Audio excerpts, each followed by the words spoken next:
previous lecture, we have already discussed about the homopolysaccharides and heteropolysaccharides.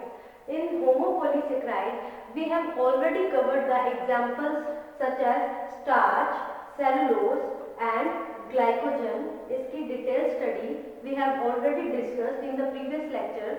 So today we will discuss about the last homopolysaccharide, last example of homopolysaccharide, that is dextran. इसमें dextran की हम जो last example हमारी pending थी वो हम discuss करेंगे। Dextran क्या है? ये एक होमोपॉलीसेक्राइड है।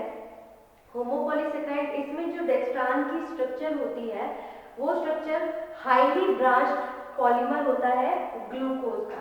It is the highly branch structure होती है, highly branched structure of glucose polymer.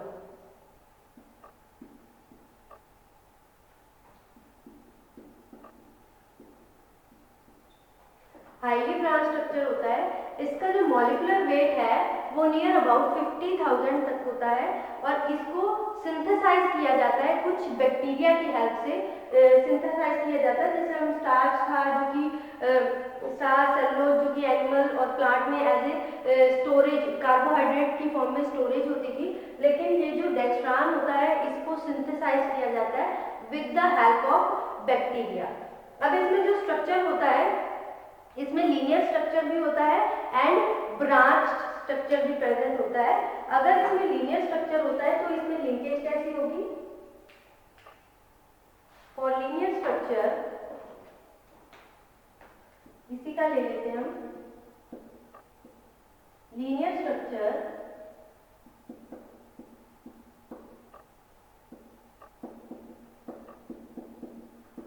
And branch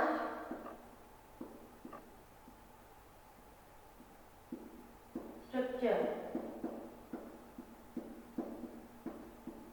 अगर लीनियर स्ट्रक्चर प्रेजेंट है तो इट मींस इसमें जो लिंकेज है that linkage is 1,6 alpha glycosidic linkage. Linear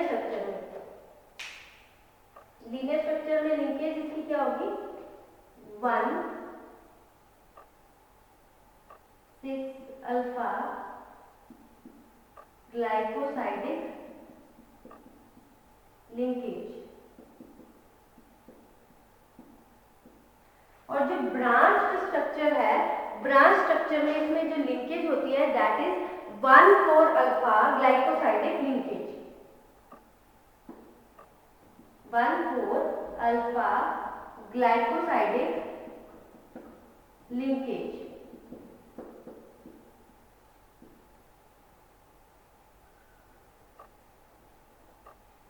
ये लिंकेज दो तरह के स्ट्रक्चर होते हैं, लीनियर स्ट्रक्चर भी प्रेजेंट होता है इसका, ब्रांच स्ट्रक्चर भी प्रेजेंट होता है।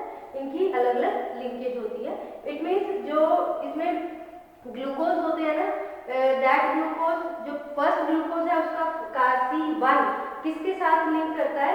C6 alpha of the glucose, next glucose के साथ।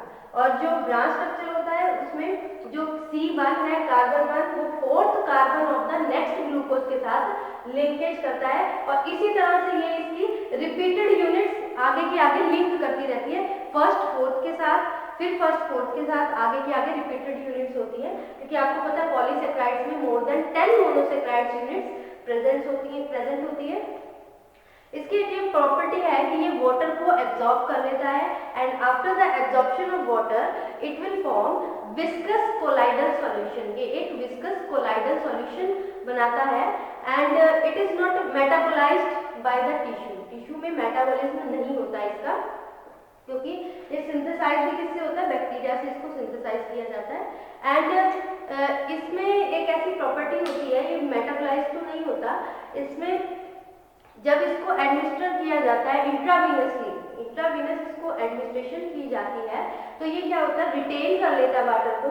जब भी सर्कुलेशन होती है वाटर रिटेन कर लेता है ड्यू टू दिस प्रॉपर्टी। इस प्रॉपर्टी के कारण इसको प्लाज्मा सब्स्टिट्यूट की तरह यूज किया जाता है जब बहुत ज़्यादा एक्सेसिव ब्लड लॉस हो जाता है, तब यूज किया जाता है। सो दिस इज, इसको कहते हैं डेक्स्ट्रॉन के इंजेक्शन लगते हैं जब प्लाज्मा लॉस हो जाता है, ब्लड लॉस बहुत ज़्यादा होता है, प्लाज्मा की कमी हो जाती है, तब डेक्स्ट्रॉन के इंजेक्शन आईवी इंजेक्शन दिए जाते हैं।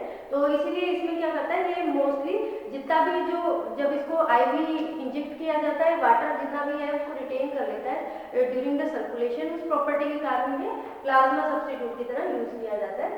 सो this is all about the dextran which is the example of homopolysaccharides, जिसमें एक ही ग्लूकोज यूनिट होती है। हाईली ब्रांच स्ट्रक्चर होता है इसका, मॉलिक्यूलर वेट 50,000 के अराउंड होता है। बैक्टीरिया से सिंथेसाइज किया जाता है। दो तरह के स्ट्रक्चर होते हैं इसमें, एक तो लीनियर होता है, ब्रांच होता है। इसमें लिंकेज कितनी होती है, फर्स्ट ग्लूकोज की C1 का लिंकेज होती है सेकेंड ग्लूकोज के C6 के साथ in the linear structure. And in the branch structure जो कार्बन 1 है वो लिंकेज करता है, ग्लाइकोसाइडिक लिंकेज करता है fourth of the next glucose. इसी तरह से रिपीटेड यूनिट चलती रहती है, वाटर की एब्जॉर्प्शन करके विस्कस कोलाइडल सॉल्यूशन की फॉर्मेशन करता है। Now this is all about the homopolysaccharides. If we move to the heteropolysaccharides, आपको बताया था कि हेटेरोपॉलीसैकेराइड्स, हेटेरो मींस डिफरेंट, इसमें जो लिंकेज होती है उसमें तो सारे ग्लूकोज थे, उसमें लिंकेज अलग अलग थी, कोई फर्स्ट फोर्थ के साथ अटैच है, फर्स्ट सिक्स के साथ अटैच है, ब्रांच स्ट्रक्चर है, लीनियर स्ट्रक्चर है। इसमें जो हेटेरोपॉलीसैकेराइड्स हैं इसमें दो अलग अलग ग्रुप हैं, वो उनकी रिपीटेड यूनिट है। जैसे एन एसिटाइल ग्लूकोसामाइन है, ग्लूक्रोनिक एसिड के साथ अटैच है और उसी की रिपीटेड यूनिट चलती जा रही है। तो these are the homopolysaccharides. Example of the homopolysaccharides are heparin, hyaluronic acid, and chondroitin sulfates. These are the examples. So let us start about the heteropolysaccharides. First example is heparin and second is hyaluronic acid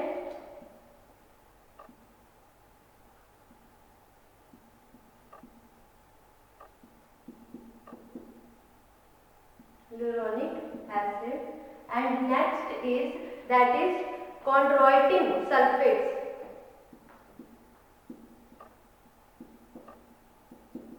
Chondroitin sulfates.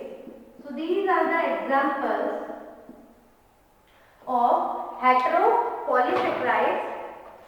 First of all, let us discuss about the detailed study of heparin, hyaluronic acid and chondroitin sulfates.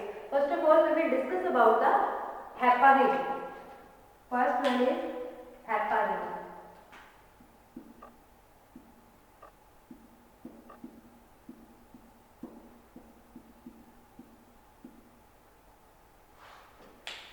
Heparin is also a heteropolysaccharide.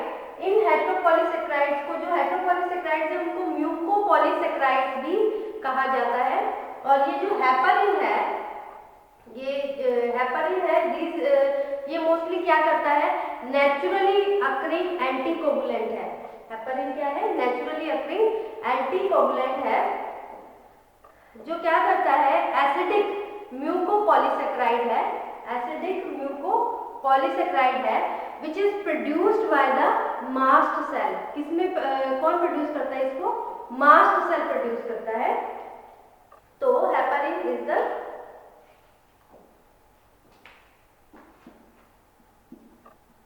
naturally occurring anticoagulant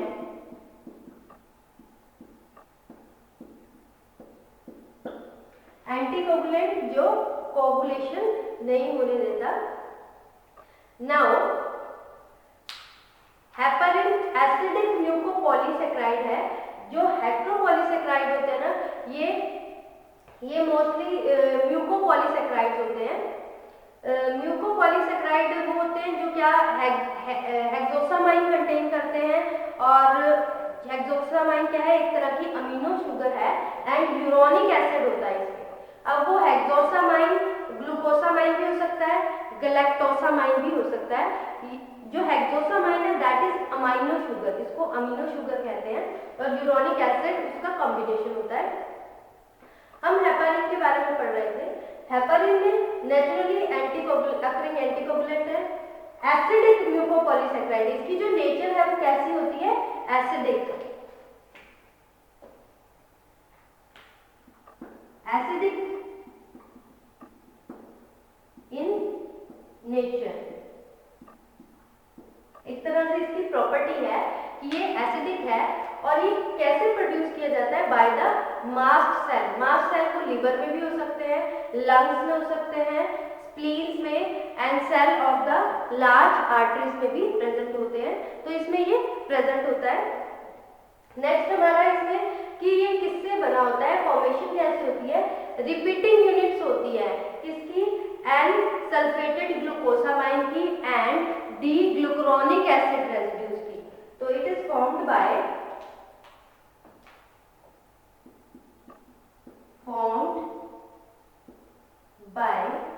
कैसे बना होता है, repeated units. किसकी repeated unit होती है, sulphated N sulphated glucosamine and sulphated glucosamine and D glucuronic acid, D glucuronic acid. इसकी repeated unit से heparin की फॉर्मेशन होती है। ये जो हेपारिन है ये यूज किया जाता है for the in vitro and in vivo studies के लिए। In vitro in vivo studies क्या होती है, इन विवो स्टडीज होती है जो टेस्टिंग की जाती है। कोई भी जैसे कोई न्यू ड्रग बनी है तो उसमें उसकी टेस्टिंग करने के लिए एनिमल स्टडी की जाती है, उसको इन विवो स्टडी कहा जाता है। उसकी किस तरह से थेराप्यूटिक फार्माकोलॉजिकल रिस्पॉन्स शो कर रहा है वो इन विवो। अब इन विट्रो स्टडीज वो स्टडीज होती है कि वैसा ही सेम एनवायरनमेंट, आर्टिफिशियल एनवायरनमेंट बाहर क्रिएट किया जाता है, उसको इन विवो स्टडी की जाती है। जैसे हमारा जीआई टाइप में कोई स्टडी करनी है एनिमल के ऊपर स्टडी ना करते हुए, उसी तरह की पीएच का कोई सॉल्यूशन बनाकर फिर उसमें डिसोल्यूशन करके हम बाहर ही उसी चीज की स्टडी कर सकते हैं, उसका रिस्पॉन्स देख सकते हैं, वो होती है इन विट्रो स्टडीज।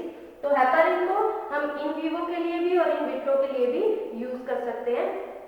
एंटीकोगुलेंट है तो ये क्या होता है, it is also helpful to prevent the blood clotting. Blood clotting नहीं होने देता।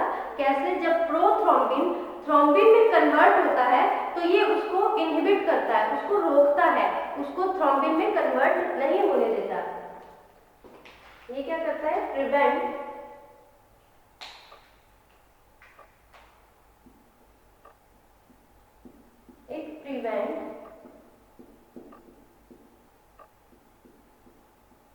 Blood clotting. जब प्रोथ्रोम्बिन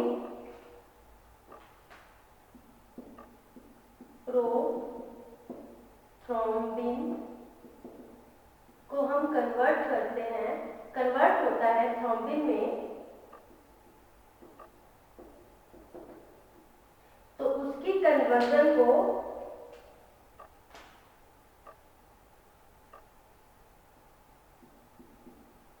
inhibit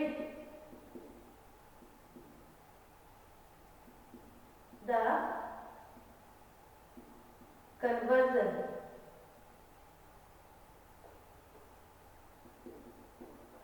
प्रोथ्रोम्बिन को थ्रोम्बिन में कन्वर्ट ही नहीं होने देता, जिससे ये क्या प्रिवेंट करता है, ब्लड क्लॉटिंग को। सो this is about the heparin. ये हमारा हेपारिन के बारे में है कि हेपारिन क्या होता है, नेचुरली अकरिंग एंटीकोगुलेंट होता है, जिसकी नेचर कैसी है, एसिडिक नेचर का है। कैसे बनता है, जो रिपीटेड यूनिट्स होती है इसमें एन सल्फेटेड ग्लूकोसामाइन और डी ग्लूकुरोनिक एसिड। आपको मैंने बताया था कि जो हेट्रोपॉलीसेकेराइड्स होते हैं इसमें हेक्सोसामाइन होता है और यूरोनिक एसिड होता है। जो हेक्सोसामाइन होता है that hexosamine are amino sugars होती है ये। यूरोनिक एसिड, इसमें हेक्सोसामाइन क्या है, N sulphated glucosamine. And uronic acid में डी ग्लूकुरोनिक एसिड यूज किया जाता है। अब जो हेक्सोसामाइन है वो ग्लूकोसामाइन भी हो सकता है या फिर यहाँ पे ग्लैक्टोसामाइन भी हो सकता है। These are the amino sugars. It is also helpful to prevent the blood clotting. ये प्रोथ्रोम्बिन को थ्रोम्बिन में कन्वर्ट नहीं होने देता, तो ये ब्लड क्लॉटिंग को भी इनहिबिट करता है। So this is about the heparin. So let's discuss about the next जो हमारा हेट्रोपॉलीसेक्राइड है, that is hyaluronic acid. Second one is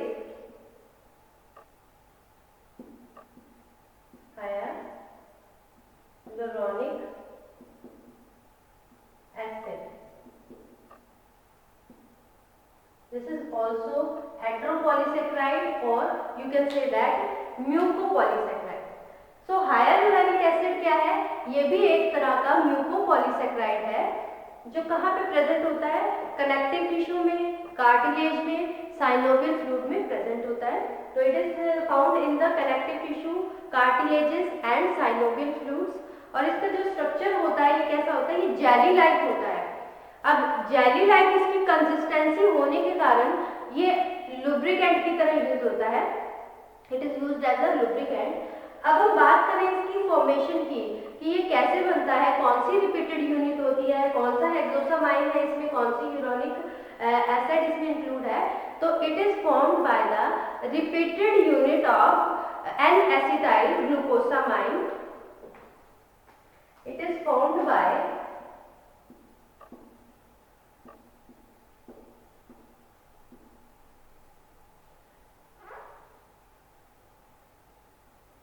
जो इसमें रिपीटेड यूनिट है उसमें कौन कौन सी रिपीटेड यूनिट्स है? N acetyl glucosamine, N acetyl glucosamine and, और कौन सा इसमें यूरोनिक एसिड है? Glucuronic acid, D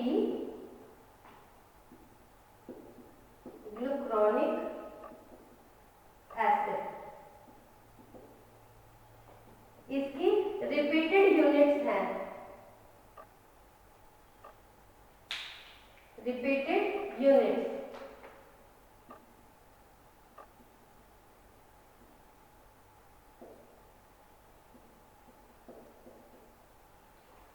So this is इसकी एन एसिटाइल ग्लूकोसामाइन और डी ग्लूकुरोनिक एसिड की फॉर्मेशन से इसको बनाया जाता है। इसकी रिपीटेड यूनिट्स है। अगर हम इसके स्ट्रक्चर की बात करें तो स्ट्रक्चर में जो हमारा ग्लूकोज का स्ट्रक्चर होता है बिल्कुल उसके तरह ही है। इसमें सिर्फ एन एसिटाइल ग्रुप ऐड हो जाता है जिसमें NHCOCH3 NHCOCH3 यहाँ पे नीचे इस पे ऐड हो जाता है जो कि बीटा 1,4 लिंकेज होती है। जो एन एसिटाइल है इसका फर्स्ट कार्बन जो ग्लूकोसामाइन है इसके 4th कार्बन के साथ अटैच होता है, तो इसमें 1,4 लिंकेज होती है।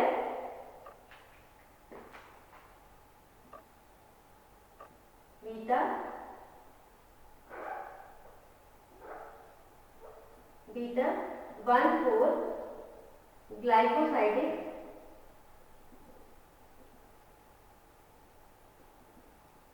लिंकेज।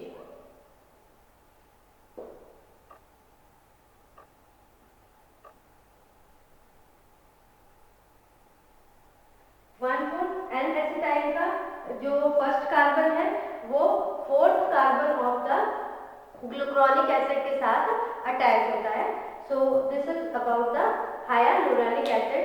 अब हम बात करें आफ्टर दिस जो हमारा थर्ड है कॉन्ड्रोइटन सल्फेट्स।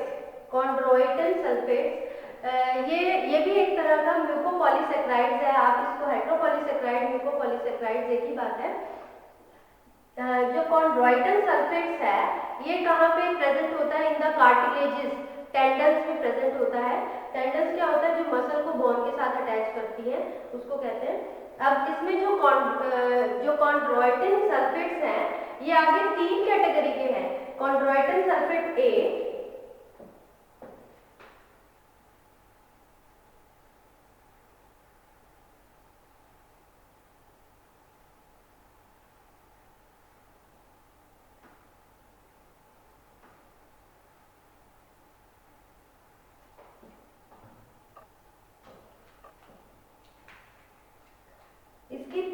कैटेगरीज हैं,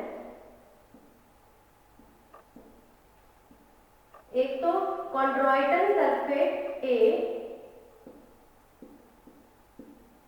कॉन्ड्रॉइटन sulphate A, and second one is chondroitin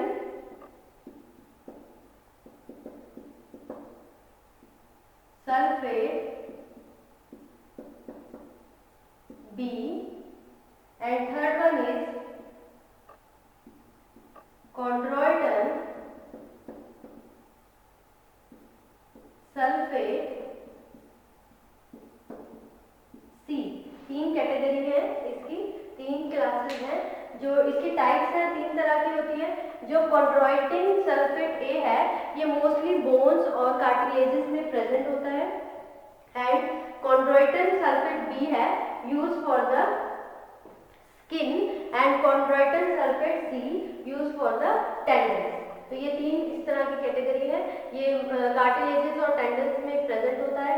इसमें इसकी अगर यूनिट देखी जाए तो रिपीटेड यूनिट कैसे बनता है, ये रिपीटेड यूनिट्स होती हैं इसकी N acetyl galactosamine and D glucuronic acid formed by repeated units of N acetyl galactosamine and D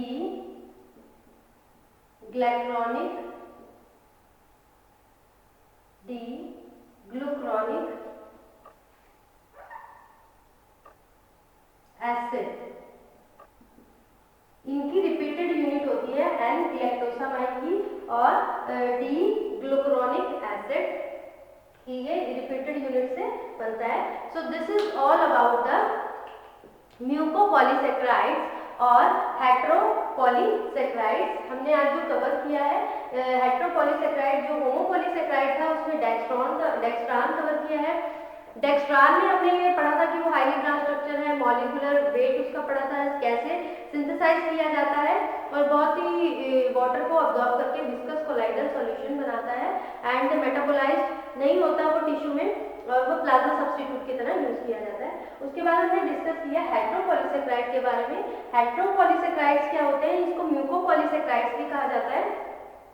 ये क्या है, इसमें हेक्सोसामाइन्स होते हैं जो कि अमीनो शुगर है, यूरोनिक एसिड होता है। अब जो हेक्सोसामाइन वो ग्लूकोसामाइन भी हो सकती है या फिर ग्लैक्टोसामाइन भी हो सकती है विद यूरेनिक एसिड के साथ। अब ये जो रिपीटेड यूनिट्स हैं ये एक दूसरे के साथ कनेक्ट रहती है और हेट्रोपॉलीसेक्राइड्स बनाती है। इसमें हमने फर्स्ट एग्जांपल किया था heparin which is naturally occurring and anticoagulant and acidic in nature. इसमें जो रिपीटेड यूनिट्स होती हैं वो कौन सी होती है, एन सल्फेटेड ग्लूकोसामाइन जो कि अमीनो शुगर है, एंड डी ग्लूकुरोनिक एसिड जो कि ब्लड कोगुलेशन को प्रिवेंट करता है, प्रोथ्रोम्बिन को थ्रोम्बिन में कन्वर्ट ही नहीं होने देता तो उसको प्रिवेंट करता है। नेक्स्ट हमारा सेकंड था हाइलुरोनिक एसिड। हाइलुरोनिक एसिड में क्या था, इसमें ये कैसे बनता है, हाइलुरोनिक एसिड म्यूकोपॉलीसेक्राइड है जो कि प्रेजेंट होता है इन द कनेक्टिव टिश्यू में, कार्टिलेजेस में, साइनोवियल फ्लूइड्स में। जेली लाइक सब्सटेंस होता है, ये लुब्रिकेशन की तरह, इसकी जो कंसिस्टेंसी है इस तरह की होती है जो कि लुब्रिकेंट की तरह यूज होता है। इसमें जो रिपीटेड यूनिट्स होती है that are N acetyl glucosamine आ जाएगा, फिर उसके बाद डी ग्लूकुरोनिक एसिड है, 1,4 ग्लाइकोसाइडिक लिंकेज है, एन एसिटाइल ग्लूकोसामाइन का first carbon and glucuronic acid का फोर्थ कार्बन ग्लाइकोसाइडिक लिंकेज के साथ कनेक्ट होता है। उसके बाद हमने जो थर्ड पढ़ा था हेट्रोपॉलीसेक्राइड दैट इज कॉन्ड्रॉइटिन सल्फेट्स। कॉन्ड्रॉइटिन सल्फेट्स तीन तरह के हमने एग्जांपल 3 टाइप्स के होते हैं, sulphate chondroitin sulphate A B C अलग अलग पर्पस के लिए, जो कि जो कॉन्ड्रॉइटिन सल्फेट ए है ये कार्टिलेजेस और बोन्स के लिए, and B for skin and C for tendons. तो ये इसमें कार्टिलेजेस और टेंडन्स में प्रेजेंट होता है और इसमें जो रिपीटेड यूनिट्स होती है वो होती है एन ग्लैक्टोसामाइन की with D glucuronic acid. So this is all about the polysaccharides. Next जो हमारा टॉपिक है that is about the qualitative test for carbohydrates. उसमें हम पढ़ेंगे भी कार्बोहाइड्रेट्स के कौन कौन से टेस्ट आ जाते हैं, जिससे हमें पता चले which indicates the presence of carbohydrates. इसमें जो टेस्ट सॉल्यूशन है, अलग अलग टेस्ट सॉल्यूशन लेते हैं, उसके अंदर डिफरेंट रिएजेंट्स की एडिशन करते हैं, जो कि जिससे हमें ये पता लगता है कि उसमें कार्बोहाइड्रेट इज प्रेजेंट और नॉट, उसकी प्रेजेंस को इंडिकेट करता है। अगर उसमें जो भी फिजिकल चेंजेस आते हैं उससे हमें पता लग जाता है। तो that is called as qualitative test for the carbohydrates. तो जो हमारा नेक्स्ट टॉपिक है वो है क्वालिटेटिव टेस्ट, और उस क्वालिटेटिव टेस्ट को हम नेक्स्ट लेक्चर में कवर करेंगे। हमारे दो टॉपिक पेंडिंग है इस कार्बोहाइड्रेट यूनिट के, that is qualitative test for carbohydrates and disease related to carbohydrates. Carbohydrates की डेफिशिएंसी से या फिर एक्सेस से क्या डिजीज हो जाती है, डिजीज होने की चांसेस है, वो हम नेक्स्ट लेक्चर में कवर करेंगे। सो this is all about the polysaccharides. हमने मोनोसेकेराइड्स कवर कर लिया है, ओलिगोसेकेराइड्स हो गया इसमें, और पॉलीसेकेराइड्स जो कि उसकी क्लासिफिकेशन है हमारी सिलेबस के अकॉर्डिंग, उसकी क्लासिफिकेशन कंप्लीट हो गई है। नेक्स्ट हम करेंगे qualitative test and diseases related to carbohydrates. तो अभी आप यहाँ तक इसको अच्छे से लर्न कीजिए। Thank you students.